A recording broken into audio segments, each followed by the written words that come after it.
नमस्कार, मी ऋषी दिसे. आरोग्यशाही आमच्या विशेष कार्यक्रमात आपलं स्वागत. आरोग्यशाही या कार्यक्रमाच्या निमित्तानं आपण नेहमीच्या जगण्यात होत असलेल्या अनेक शारीरिक असतील, मानसिक असतील या व्याधींबद्दल बोलतोय. पण त्यानिमित्तानं मुंबईतल्या सह महाराष्ट्रातल्या नावाजलेल्या वैद्यक क्षेत्रातल्या मोठ्या नावांसोबत बोलून या सगळ्या दुखण्याची खरी कारणं नेमकी काय आहेत ती आपण नेहमी जाणून घेत असतो. आणि आज चर्चेच्या निमित्तानं आज आपल्या स्टुडिओत उपस्थित आहेत डॉक्टर बळीराम पारसेवार सर, स्वागत आपलं खरं तर या सगळ्या चर्चेत.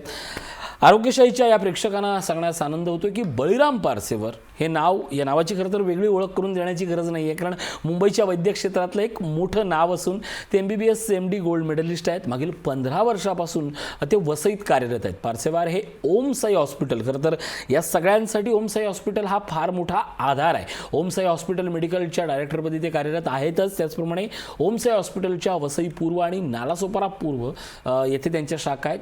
झायगोट IVF सेंटर हे देखील नाव तेवढंच मोठं आहे. वसई पश्चिम येथे त्यांची शाखा आहेत.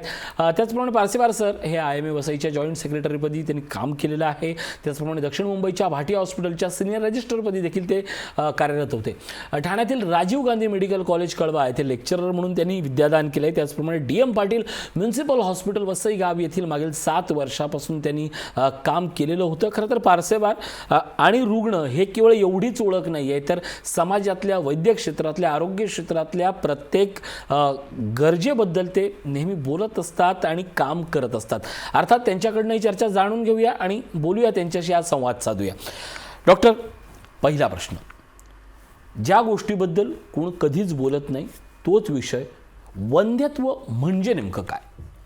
वंध्यत्व म्हणजे नेमकं जे कपल्स आहे किंवा दाम्पत्य आहे किंवा जे विवाहित स्त्री पुरुष आहे 1 वर्षापासनं कोणतेही प्रिकॉशन्स न घेता प्रेग्नन्सीसाठी किंवा गर्भ राहण्यासाठी प्रयत्न करत आहेत, पण त्यांचे प्रयत्न सफल होत नाही आणि त्यांना प्रेग्नन्सी राहत नाही, ह्या कपल्सला वंध्यत्व असं म्हणतो.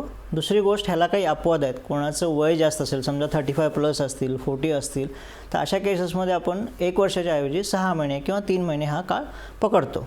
ज्यांना मोर दॅन 1 इयर झालेलं आहे अशा लोकांनी डेफिनेटली डॉक्टरांना भेटलं पाहिजे. या सगळ्याचा विचार करताना आपण जो मगाशी म्हटलं की मूल न होणे हेच जसं कारण म्हटलं जातं आणि त्याच्यावरून आपण वंध्यत्व म्हणतो, पण अशी नेमकी कारणं कोणकोणती असतात? आता वंध्यत्वासाठी काही केसेसमध्ये लगभग 40% केसेसमध्ये पुरुष रिस्पॉन्सिबल असतो, 40% केसेसमध्ये स्त्री रिस्पॉन्सिबल असते आणि अंदाजे 20%मध्ये दोघांचे रिपोर्ट नॉर्मल असेल आणि प्रेग्नन्सी राहत नाही. त्याला अनएक्सप्लेन्ड इन्फर्टिलिटी किंवा इडिओपॅथिक इन्फर्टिलिटी म्हणतो. तर मेनली स्त्रियांचे कारणं आणि पुरुषांचे कारणं लगभग इक्वल आहेत. स्त्रीमध्ये काय कारणं असू शकतात? एक तर आपलं योनिमार्ग आहे, त्याच्यामध्ये कधी पडदा असतो, त्याला सेप्टम म्हणतो. नंतर गर्भाशय आहे, गर्भाशयामध्ये कधी सेप्टम असतो, कधी गर्भाशयामध्ये ॲडिजन्स असतात, कधी गर्भाशयाचं तोंड टाईटली बंद असतं, त्याला स्टेनोसिस म्हणतो.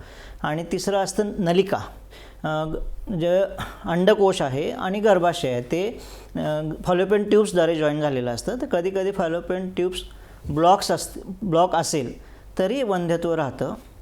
आणि अंडकोशामध्ये काही प्रॉब्लेम असेल, कोणाला ओव्हुलेशन होत नाही किंवा स्त्रीबीज बनत नाही किंवा स्त्रीबीज निघत नाही, अशा स्त्रियांमध्ये पण वंध्यत्व होतं.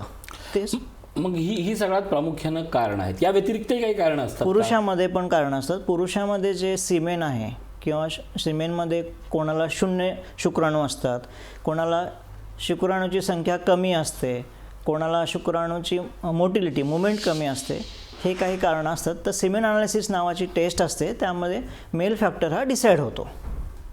या सगळ्याचा विचार करताना डॉक्टर आणखीन एक महत्त्वाचा प्रश्न निर्माण होतो की पुरुष असेल किंवा स्त्री असेल, असे कोणते घटक महत्त्वाचे असतात की ते यांना या गोष्टीपर्यंत पुढे नेतात? म्हणजे वंध्यत्व निर्माण होण्यासाठी हे गोष्ट अनुवंशिक असतात की नंतर त्यांच्या प्रोसेसमध्ये तयार होतात? मोस्ट ऑफ द टाइम्स वंध्यत्व अनुवंशिक नसतं, खूप रेअरली असतं.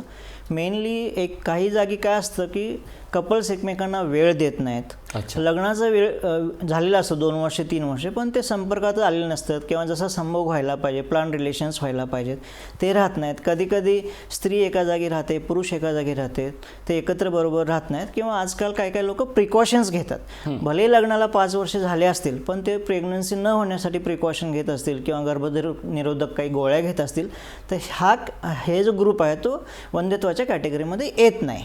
जे प्रयत्न करतायत पण त्यांना होत नाही तेच वंध्यत्वाच्या कॅटेगरीमध्ये येतात. या सगळ्याचा विचार करताना एक नाव वारंवार नेहमी चर्चेत येतं किंवा जाहिरातीत येतं, ICI ही जी कन्सेप्ट आहे, ही संकल्पना आहे, ते म्हणजे नेमकं काय? ICSI ICSI एक IVFचा प्रकार आहे. IVF म्हणजे इन विट्रो फर्टिलायझेशन किंवा टेस्ट ट्यूब बेबी. त्याच्यामधलं एक प्रगत शास्त्र म्हणजे ICSI, इंट्रासायटोप्लाझ्मिक स्पर्म इंजेक्शन. पण डायरेक्ट IVFची गरज नाही. जेव्हा केव्हा वंध्यत्वचे कपल तुमच्याकडे येतात तेव्हा तुम्ही त्यांचं डिटेल तपासणी केली पाहिजे.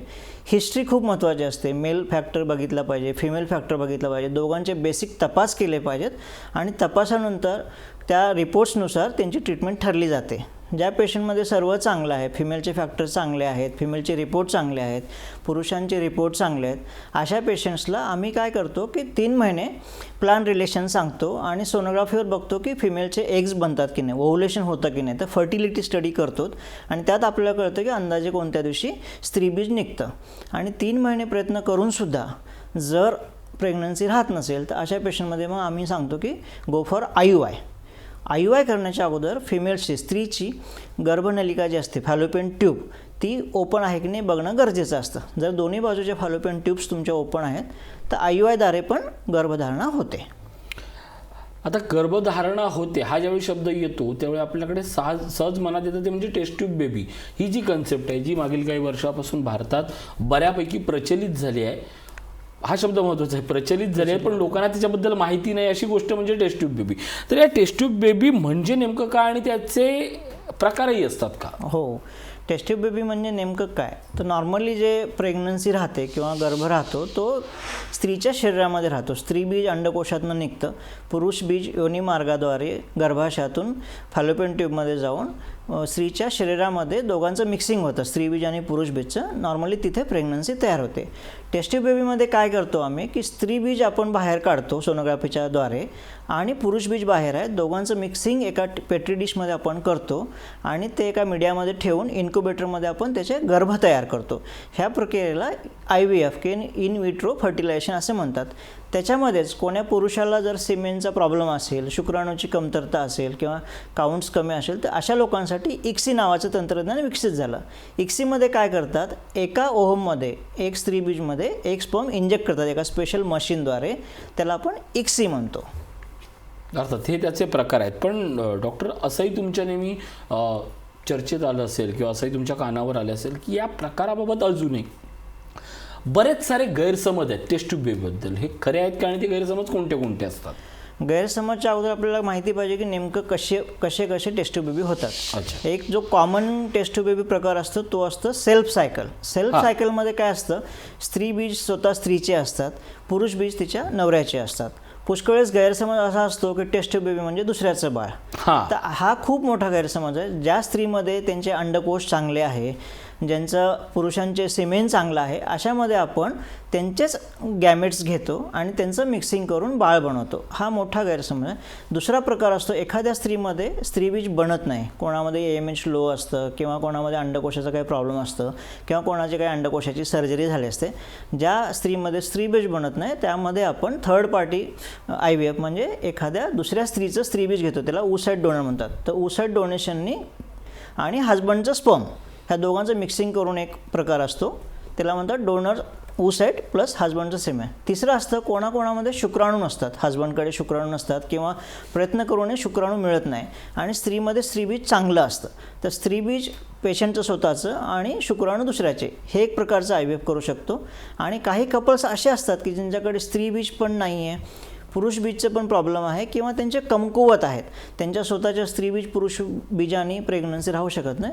अशा पेशंटमध्ये आपण एम्ब्रिओ अडॉप्शन किंवा एम्ब्रिओ डोनेशन किंवा गर्भदान ही एक संकल्पना आहे. तर सगळ्यात मोठा जो गैरसमज आहे की स्वतःचं नसतं, तर असं काही नाही. जर तुमचे सगळे रिपोर्ट्स चांगले आहेत, तुमचं स्त्री बीज चांगलं आहे, पुरुष बीज चांगलं आहे, तर स्वतःच्या ह्याच्यानेच प्रेग्नन्सी राहते. दुसरा IVFचा गैरसमज असा आहे की काही कपल्सला वाटतं IVF म्हणजे 100% गॅरंटी. तर असं बिलकुल नाही आहे. IVFमध्ये पण लिमिटेशन्स आहेत. जे सेल्फ सायकल आहे, ज्यांचं स्वतःचं स्त्रीबीज आहे, स्वतःचं पुरुषबीज आहे, त्याच्यामध्ये अंदाजे 40% हा सक्सेस रेट असतो. 40% म्हणजे कसं, फर्स्ट अटेम्प्ट तुम्ही ट्राय केला तेव्हा 100 लोकांनी समजा ट्राय केला, त्यातले 40 लोक फर्स्ट अटेम्प्टमध्ये सक्सेस होतात. उर्वरित 60 लोक जे आहेत, कोणाला सेकंड अटेम्प्टमध्ये सक्सेस मिळते, कोणाला थर्ड अटेम्प्टमध्ये सक्सेस रेट मिळतो. या सगळ्यात एक गोष्ट जाणवते, नॅचरल असेल किंवा टेस्ट ट्यूब बेबी असेल, तुम्ही अगोदर रिलॅक्स असणं, मेंटल रिलॅक्स असणं ही फार मोठी गरजेची गोष्ट असते. आणि त्यानंतर या सगळ्या गोष्टी म्हणजे अगदी नॉर्मलला जी गोष्ट आवश्यक आहे ती गोष्टच टेस्ट ट्यूब बेबीसाठी किंवा IVFसाठी देखील अत्यंत महत्त्वाची आहे. हे या जोडप्याने समजून घेणं आवश्यक आहे. आता जे 20% आपण जे म्हणतो अनएक्सप्लेन इन्फर्टिलिटी, त्यामध्ये मोस्ट ऑफ द टाइम्स आम्ही बघतो की स्ट्रेस फॅक्टर खूप महत्त्वाचा आहे. पुष्कळ वेळेस काय असतं, कपल्स खूप प्रेशरमध्ये असतं की 2 वर्ष झाले, मला 3 वर्ष झाले, मला काय बाळ होत नाही. कोणाला पॅरेंटल प्रेशर असतं, घरनं प्रेशर असतं, कोणाला हजबंडचं प्रेशर असतं, किंवा कोणी स्वतःच टेन्शन घेतात. तर स्ट्रेस निग्लिजिबल पाहिजे किंवा स्ट्रेस घेतलाच नाही पाहिजे. तर पुष्कळ वेळेस फक्त स्ट्रेसमुळे प्रेग्नन्सी राहत नाही, बाकी सर्व रिपोर्ट्स चांगले असतात. हजबंडचे रिपोर्ट्स चांगले आहे, वाईफचे रिपोर्ट चांगले, संबंधांमध्ये प्रभावी ठरतो डेफिनेटली. हो, आता आपण पुष्कळ उदाहरणं असं बघतो की 15 वर्ष ट्रीटमेंट घेत आहे कपल, 20 वर्ष ट्रीटमेंट घेत आहे, जागोजागी फिरत आहेत, सर्व रिपोर्ट्स चांगले आहेत. मग शेवटी ते कंटाळून अडॉप्शन करतात. अडॉप्शन एकदा बेबी घरी आलं, त्यांचा स्ट्रेस 0 होतो आणि नेक्स्ट इयरला त्यांना spontaneous conception without any treatment conception. असे कितीतरी ज्वलंत उदाहरण आहेत, तुमच्या आजूबाजूला असे पुष्कळ उदाहरणं तुम्हाला दिसतील. हा विषय अत्यंत महत्त्वाचा आहे. म्हणजे जिथनं सुरुवात होते तेच मूळ असतं की नव्या समस्यांना किंवा नव्या गोष्टीला आपण वाढवण्याचं. स्ट्रेस फ्री राहणे म्हणजे या निमित्तानं प्रेक्षकांना सांगू इच्छितो की तुम्ही स्ट्रेस फ्री असाल तरच नॉर्मल किंवा या तुमच्या उपचारांना तुम्ही मार्ग काढू शकता. कोणत्या पेशंटनी टेस्ट ट्यूब बेबीसाठी अटेम्प्ट केला पाहिजे? हा खूप छान प्रश्न आहे. नेमकं आता काय होतं, प्रॅक्टिसमध्ये काही लोकांकडे वेळ नसतो. तर ते लोक जसे नवीन IT कपल्स आहे किंवा ज्यांच्याकडे घरी येण्यासाठी वेळ नाही, फॅमिलीसाठी वेळ नाही, ते म्हणतात डायरेक्ट आम्हाला टेस्ट ट्यूब बेबी पाहिजे. तर असं गरज नाही. टेस्ट ट्यूब बेबी कोणी करायला पाहिजे. तर नॉर्मली फिमेल फॅक्टरमध्ये जर दोन्ही बाजूच्या फॅलोपियन ट्यूब्स तुमच्या ब्लॉक आहेत, त्यांना टेस्ट ट्यूब बेबी मस्ट आहे. मग त्यांचं वय कमी असेल तरी टेस्ट ट्यूब बेबी लागेल, वय जास्त असेल तरी लागेल. दुसरी गोष्ट, बेसिक ट्रीटमेंट केलेली आहे, प्लॅन रिलेशन्स केलेले आहे, त्यानंतर IUI केलेलं आहे. 6 वेळा आमच्या सेंटरला आम्ही 6 IUI ट्राय करतो. 6 IUI करूनसुद्धा जर सक्सेस मिळत नसेल तर त्या कपलला पण आम्ही टेस्ट ट्यूब बेबी करण्यासाठी सांगतो. तिसरी गोष्ट, एखाद्याचं AMH खूप कमी असेल आणि तिचे स्त्री जे बीज आहे ते बनतच नाही, अशा कपल्सला पण आम्ही टेस्ट ट्यूब बेबी सांगतो. पुरुष फॅक्टरमध्ये ज्यांचं स्पर्म काउंट लो आहे किंवा ज्यांच्या स्पर्ममध्ये प्रॉब्लेम आहे, कोणाला मोटिलिटीचा इश्यू आहे, कोणाला स्पर्म काउंट 0 आहे, अशा लोकांना पण आपण टेस्ट ट्यूब बेबी सांगतो. टेस्ट ट्यूब बेबीबद्दल बोललो, त्याच्या उपचार पद्धतीबद्दल बोललो. आता या सगळ्यात थेट हे उपचार ट्रीटमेंट सुरू करायची असेल तर हॉस्पिटलला ॲडमिट राहावं लागतं. टेस्ट ट्यूब बेबीमध्ये ॲडमिट व्हायची गरज नाही. टेस्ट ट्यूब बेबीमध्ये नेमकं आपण काय करतो, स्त्रीला जेव्हा मासिक पाळी येते तर 2nd डेला किंवा 3rd डेला आपण त्यांना एग्स बनण्यासाठी इंजेक्शन सुरू करतो, गोनाडोट्रोपिनचे इंजेक्शन सुरू करतो. अंदाजे 10 ते 12 दिवस इंजेक्शन चालतात. अंदाजे 13व्या दिवशी त्याचं ओहम पिकअप म्हणतात. ज्या दिवशी ओहम पिकअप आहे त्या दिवशी एक अंदाजे 6 ते 8 तास तुम्हाला हॉस्पिटलला राहावं लागतं. बेहोश करून सोनोग्राफीच्या द्वारे एक छोट्या निडलद्वारे आपण फॉलिक्युलर फ्लूइड बाहेर काढतो आणि त्यात आपल्याला स्त्रीबीज मिळतं. बाकी याच्या व्यतिरिक्त ॲडमिट राहण्याची गरज नाही. वारंवार तुम्हाला इंजेक्शन घेण्यासाठी हॉस्पिटलला जावं लागतं, सोनोग्राफी वारंवार करावी लागते, रेग्युलर प्रेग्नन्सीमध्ये जे सिम्पटम्स असतात किंवा ज्या प्रिकॉशन पाळाव्या लागतात त्या इथे असतात. हो, बाकी हॉस्पिटलला ॲडमिशनची गरज नाही आणि कुठं मोठी सर्जरी वगैरे करायची गरज नाही. तुम्ही एक मगाशी शब्द वापरला की डेट गेल्यानंतर साधारण दुसऱ्या दिवशी हे करावं, म्हणजे मासिक पाळी झाल्यानंतरही टेस्ट ट्यूब बेबीचं हे गोष्ट होऊ शकते का? आता जेव्हा मिनोपॉज, मासिक पाळी घेणं म्हणजे मिनोपॉज किंवा रजानिवृत्ती, एक तर तुमचं एज रिलेटेड रजानिवृत्ती असते 39+, 40+, त्याच्यामध्ये पण टेस्ट ट्यूब बेबी होतं. त्याच्यामध्ये डोनर ओसाइट्सद्वारे टेस्ट ट्यूब बेबी होतं. आणि आजकाल एक नवीन प्रीमॅच्युअर ओव्हॅरियन फेल्युअर म्हणजे कमी वयात स्त्रियांना पाळी जाते, रजानिवृत्ती होते. तर अशा खूप जवळपास 12% महिला अशा आहेत की ज्यांचं वेळेच्या अगोदरच रजानिवृत्ती होते. अशा लोकांमध्ये पण टेस्ट ट्यूब बेबी होतं, फक्त त्यामध्ये त्यांचे स्वतःचे स्त्रीबीज वापरता येत नाही. तर आपल्याला दुसऱ्या स्त्रीचे डोनर ओसाइट प्रोग्रामद्वारे स्त्रीबीज घेऊन त्यांच्यामध्ये टेस्ट ट्यूब बेबी सक्सेसफुल होतं. या गोष्टी अनेक वेळा डिपेंड्स असतात, परिस्थितीप्रमाणे डिपेंड होतात. या निमित्ताने एक छोटासा प्रश्न की मग आहाराची कशी गणित असतात या टेस्ट ट्यूब बेबीच्या पिरियडच्या दरम्यान? आता टेस्ट ट्यूब बेबी जेव्हा इंजेक्शन्स एवढे चालू आहेत, एवढ्यांदा तुम्हाला हॉस्पिटलला जायचं आहे, जेव्हा टेस्ट ट्यूब बेबीमध्ये आपण भ्रूण टाकतो, एम्ब्रिओ ट्रान्सफर होतं, तेव्हा खूप सारे तुम्हाला मेडिसिन्स चालू असतात. इस्ट्रोजनचे गोळ्या चालू असतात, प्रोजेस्ट्रॉनच्या गोळ्या चालू असतात. ह्या औषधामुळे पुष्कळ वेळेस तुमची इम्युनिटी पण लो होते, पुष्कळ पेशंटला ॲसिडिटी होते. तर ह्यावेळेस तुम्ही उपाशी राहायला नाही पाहिजे, उपवास नाही केले पाहिजे. दर 2-3 तासांनी थोडे थोडे काहीतरी खाल्लं पाहिजे, त्याला स्प्लिट्स मील्स म्हणतो आपण. दुसरी गोष्ट, ह्याच्यामध्ये तुम्हाला इन्फेक्शन होण्याची पण चान्सेस खूप जास्त असतात. तर इन्फेक्शन होऊ नये म्हणून बाहेरचं काही खाल्लं नाही पाहिजे. पाणी जे तुम्ही पिताय ते गरम करून प्या किंवा स्वच्छ पाणी प्या. आणि रुटीन बॅलन्स डाएट ज्याच्यामध्ये सगळं तुम्हाला मिळतं, कार्बोहायड्रेट्स मिळतात, प्रोटीन्स मिळतात, हे तुम्ही घेतलं पाहिजे. असं स्पेशल कोणता आहार नाही. एक अगदी छोटासा आणि पूरक प्रश्न, या प्रश्नाला जोडूनच असत, या सगळ्या समस्येचं निराकरण जसं मानसिक स्वास्थ्य आहे तसं शारीरिक स्वास्थ्य, आहार हा गोष्ट बाळ होण्यासाठी किती महत्त्वाची असते? आहार खूप महत्त्वाचा आहे. म्हणजे आता बाळ होण्यासाठी पेशंटचं वजन पण कधी कधी खूप महत्त्वाचं असतं. कोणी पेशंट ओबेज असतात, कोणी पेशंट ओव्हरवेट असतात. तर BMIद्वारे आपल्याला कळतं की पेशंट ओबेज आहे की ओव्हरवेट आहे. अंदाजे पेशंटचं जे वजन आहे, हाईट इन सेंटीमीटर -100 पाहिजे. समजा तुमची सेंटीमीटरमध्ये हाईट 150 सेंटीमीटर आहे, तर तुमचं त्यातनं मायनस केले 100, तर 50 किलो तुमचं आयडियल एक्सपेक्टेड वेट पाहिजे.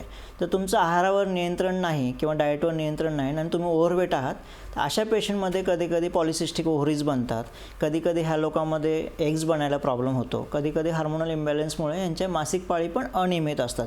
त्यामुळे आहार खूप महत्त्वाचा आहे. या निमित्तानं आणखीन एक नाव नेहमी चर्चेत येत होतं, म्हणजे ॲझोस्पर्मिया. हां, तर ही कन्सेप्ट काय? अझोस्पर्मिया म्हणजे पुरुषामध्ये पुरुष बीज 0 असणे, 0 स्पर्म का म्हटलं अझोस्पर्मिया असं म्हणतात. आता अझोस्पर्मिया पण आजकाल पुष्कळ पेशंट येतात, पण अझोस्पर्मिया पेशंट, आता आम्ही जेव्हा ओपीडीत अझोस्पर्मियाचा पेशंट येतो तो एकदम स्ट्रेस्ड आउट असतो की आता माझं आयुष्य संपलं, मी आता अंधारकारच आहे, निराशमय आहे. तर त्यांनी असं केलं नाही पाहिजे, स्ट्रेस रिलीव्ह केला पाहिजे. आणि आता अझोस्पर्मियाला पण खूप चांगले उपचार मिळाले आहेत.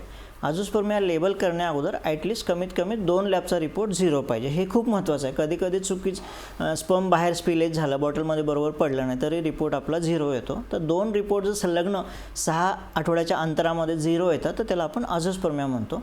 अझोस्पर्मियात वेगवेगळे कारणं असतात. तर स्पेशल काही ब्लड टेस्ट असतात, पेशंटची सोनोग्राफी असते, जी स्क्रोटम डॉपलर असते, स्पेशल हार्मोनच्या टेस्ट असतात. त्याच्यानंतर आपल्याला कारण कळतं की कोणत्या टाईपचा अझोस्पर्मिया आहे, ऑब्स्ट्रक्टिव्ह आहे की नॉन ऑब्स्ट्रक्टिव्ह आहे. तर अशा पेशंटमध्ये पण एक टेसा म्हणून प्रक्रिया असते, एक मायक्रोटेसा म्हणून प्रक्रिया असते. ह्या प्रक्रियेद्वारे स्वतःच्या स्पर्म्सने गर्भधारणा होऊ शकते. तर अशा अझोस्पर्मिया पेशंटने बिलकुल हताश होऊ नये आणि स्ट्रेस्ड आउट होऊ नये. एक या निमित्तानं, अर्थात आतापर्यंतची जी चर्चा झाली आहे त्या निमित्तानं अत्यंत एक सामान्य मध्यमवर्गीय प्रश्न, खरं तर एखादा उपचार म्हटलं की मागील काही दिवसात जर आपण पाहिलं तर वैद्यकीय उपचार हे त्यातल्या असलेल्या अंगीभूत उपचार पद्धतीमुळे महागडे होत असतात. डॉक्टर, सामान्य माणसाला हे परवडणारं आहे का? आणि गरीब पेशंटसाठी काही वेगळ्या सवलती असतात का, किंवा आपण त्या संदर्भात काही वेगळं करतो का? आता IVF थोडीशी महागडी प्रोसिजर असल्यामुळं जो BPL क्लास आहे, बिलो पॉवर्टी क्लास आहे किंवा म्युन्सिपलचे जे पेशंट्स आहेत ते ह्या सुविधेपासून बऱ्यापैकी दूर आहेत. तर आता मी एवढ्या वर्ष म्युन्सिपलला काम केल्यामुळं माझ्या हॉस्पिटलमध्ये आम्ही म्युन्सिपल जे पेशंट आहे किंवा बिलो पॉवर्टी लाईनचे जे पेशंट आहे किंवा ज्यांना खरंच ऐपत नाही अशा पेशंटला कन्सल्टेशन तर आम्ही फ्री देतो, निःशुल्क कन्सल्टेशन देतो. जो मेडिसिन्स आहे, इंजेक्शन्स आहेत, गोळ्या आहेत, त्यात मॅक्सिमम किती डिस्काउंट देता येईल तेवढं आम्ही देऊन करतो. दुसरी गोष्ट, एकदाच रक्कम कोणाला भरता येत नाही, तर आम्ही असे फायनान्शियल कन्सल्टिंग, ओम फायनान्शियल कन्सल्टिंग म्हणून त्याच्यासोबत आम्ही टायअप केलेला आहे, जिथे एकदम वाजवी आणि रिजनेबल दरामध्ये पेशंटला आम्ही EMIद्वारे लोनची उपलब्धी करून देतो. त्यामुळे ज्यांना जरी आर्थिक क्षमता किंवा आर्थिक ऐपत नाही आहे, त्यांच्या मनामध्ये जर भीती असेल तर त्यांच्यासाठी ओम साई हॉस्पिटल आणि अर्थातच झायगोट IVF सेंटर हे दोन्ही तुमच्यासाठी भक्कम आधार म्हणून या ठिकाणी आपण सजेशन नक्की करू. डॉक्टर, या सगळ्यात महत्त्वाची गोष्ट असते ती वयोमर्यादा फॅक्टर हा किती महत्त्वाचा असतो? तर नवीन जे लेटेस्ट गाईडलाईन्स आहे Indian Council of Medical Research ICMRच्या, त्याच्यानुसार 45 इयर्स त्यांनी वयोमर्यादा टाकून दिलेली आहे. पूर्वी 50 इयर्स होती, आता 45 इयर्स आहे. आणि या सगळ्यात ICI आणि किंवा टेस्ट ट्यूब बेबीचा सक्सेस रेट काय असतो? आता सक्सेस रेट कोणत्या टाईपचं तुमचं IVF आहे, तुमचे रिपोर्ट्स काय आहेत त्याच्यानुसार डिपेंड असतं. नॉर्मली सेल्फ सायकल जे आहे, ज्याच्यामध्ये स्त्री बीज आणि पुरुष बीज स्वतःच्या कपलचे आहेत, त्याच्यामध्ये अपेक्षित 40% असं सक्सेस रेट असतो. पण त्यातच एखाद्या स्त्रीचं AMH खूप कमी असेल, त्या लोकांमध्ये मग सक्सेस रेट अजून कमी होतो. तेच डोनर oocytes आहेत. डोनर oocytesमध्ये सक्सेस रेट थोडा जास्त, अराउंड 65% आपण पकडतो. आणि एम्ब्रियो अडॉप्शन किंवा गर्भधान आहे त्याच्यामध्ये अराउंड 80% सक्सेस रेट असतो. अगदी आता शेवटचं 1 मिनिट राहिलं आहे म्हणून एक अत्यंत महत्त्वाचा प्रश्न. खरं तर या सगळ्या क्षेत्रात ओमसाईचं आणि झायगोटचं नाव हे वैद्यक क्षेत्रापर्यंत पोहोचलेलं आहे. पण या सगळ्याच्या निमित्तानं ज्यांच्या मनामध्ये अनेक सारे प्रश्न आहेत त्यांनी ओमसाईची आणि झायगोटची का निवड करावी, तुम्ही काय आवाहन कराल? आमच्याकडे एक्सपिरियन्स्ड IVF स्पेशलिस्ट आहेत. ओके. आम्ही एकदम वर्ल्ड क्लास क्वालिटी सेंटर आहे आमचं IVF सेंटर, आणि आमचे रेट्स एकदम रिझनेबल आहेत. आणि गरीब पेशंटला पण आमच्याकडे स्पेशल सेवा आहेत आणि ट्रीटमेंट चांगली होते. या सगळ्यात आपली एक महत्त्वाची जी स्पेशालिटी आहे ते म्हणजे तुम्ही मानसिक समुपदेशन करता, लोकांना धीर देता, त्याबद्दल काय सांगाल? आमच्याकडे स्पेशल काउन्सिलिंग टीम असते. तर IVF पेशंट्सला काउन्सिलिंग खूप महत्त्वाचं असतं. त्यांचं स्ट्रेस निर्मूलन खूप महत्त्वाचं असतं. त्यामुळे आम्ही ते पण एक पार्ट ठेवलेलं आहे, psychological counselling of the patients. नक्कीच.